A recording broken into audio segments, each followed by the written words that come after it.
So a showgirl, we pretty much keep the showgirl spirit alive because showgirls back in the day when the mafia ran Vegas, they used to be the mafia's like mistresses. Sure. They used to be the ones going to all the weddings and like passing out drinks, and they'd be the ones to come back and like have the after parties with you, yada yada yada. That ended.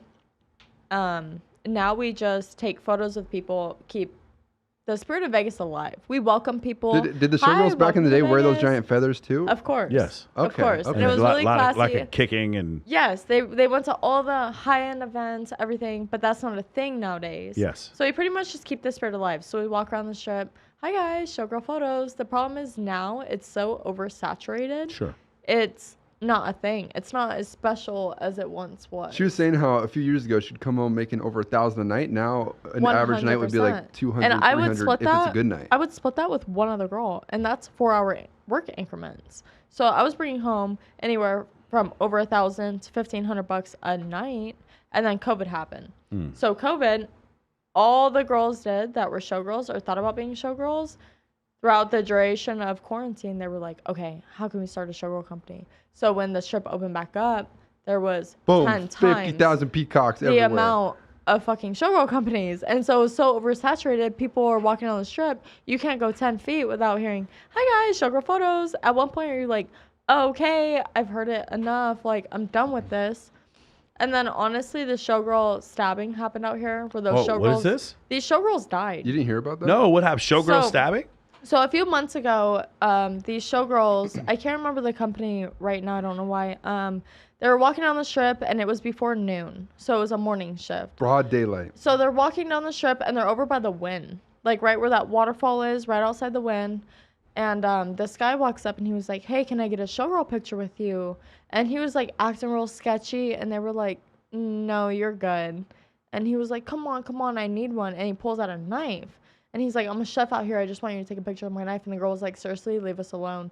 And I'm sure, I've met showgirls. I'm sure they were making fun of him a little bit. Like, look at this fucking weirdo or whatever.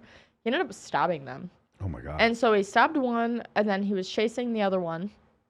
Stabbed her, caught her at, like, the bottom of the escalator. And then he stabbed an old man in the process. So 4 showgirls were injured. 2 of them died.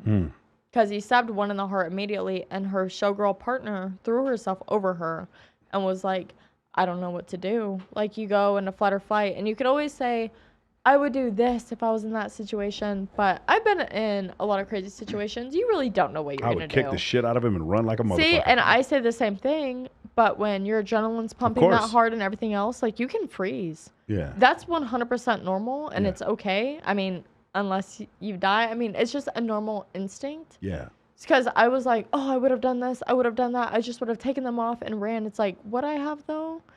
And so it was a really sad moment, but it hit too close to home for me.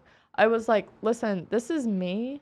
I stand out here all the time, all hours of the day, all hours of the night. She was like terrified to go to work. I was terrified. I was like, this hits too close to home. People already see you and like want to touch you all the time. And like, I've been tripped. I've been pushed. I've had my feathers ripped off. Really? Of me. Oh, yeah. Drunk people, they don't care. They're like desensitized to you. Of course. When you're in that uniform, you're not even a real person.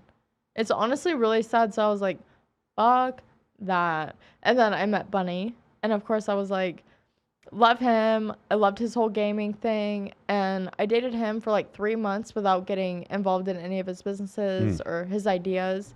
And then I was like, you know what? Your next opportunity, like the next thing you come out with, I'm full sending it. But uncensored. Bam. Quit my showgirling job. Left that life behind me. And honestly, it was the best thing that ever happened to happen. That's amazing. It was crazy. It was fun while it was. Yeah. It's a very dangerous job. Man, I didn't even know. I've seen those people out there on the strip. I haven't walked on the strip in They treat you like 5-6 years. They treat you like absolute dog shit. Oh man, that's crazy. People don't even consider you a person. Yeah. It's really sad. So when he offered me the uncensored opportunity, I was like, let's go. Let's go. And it's funny now, he talks about it a lot. We were just at a wedding this past weekend in San Diego for his cousin. And everyone comes up to like, oh, it must be so nice to be a gamer. Like, you don't have to do anything. And he's like, yeah, It's so nice. I hardly ever work. And I see now firsthand all the work that goes into it. Yeah, and for it's sure. mind blowing. When I first met Bunny, I thought the same thing. I was like, damn, you literally just get to like go on the internet whenever you want and stream and you have all this money and all these houses. But now that all the work that goes into it, it's crazy. You work 24/7. It's not, I don't work Monday through Friday. I work every single day. And I do things every single day. Have you heard of the saying? It's hard for me. I quit my 9 to 5 to work 24/7. It's literally that. It's called entrepreneurship. Yeah. It's crazy. It's crazy. I thought the same thing. I was like, he's just a gamer. Lucky. Yeah. Shit's crazy. Just give me attention. Isn't it crazy?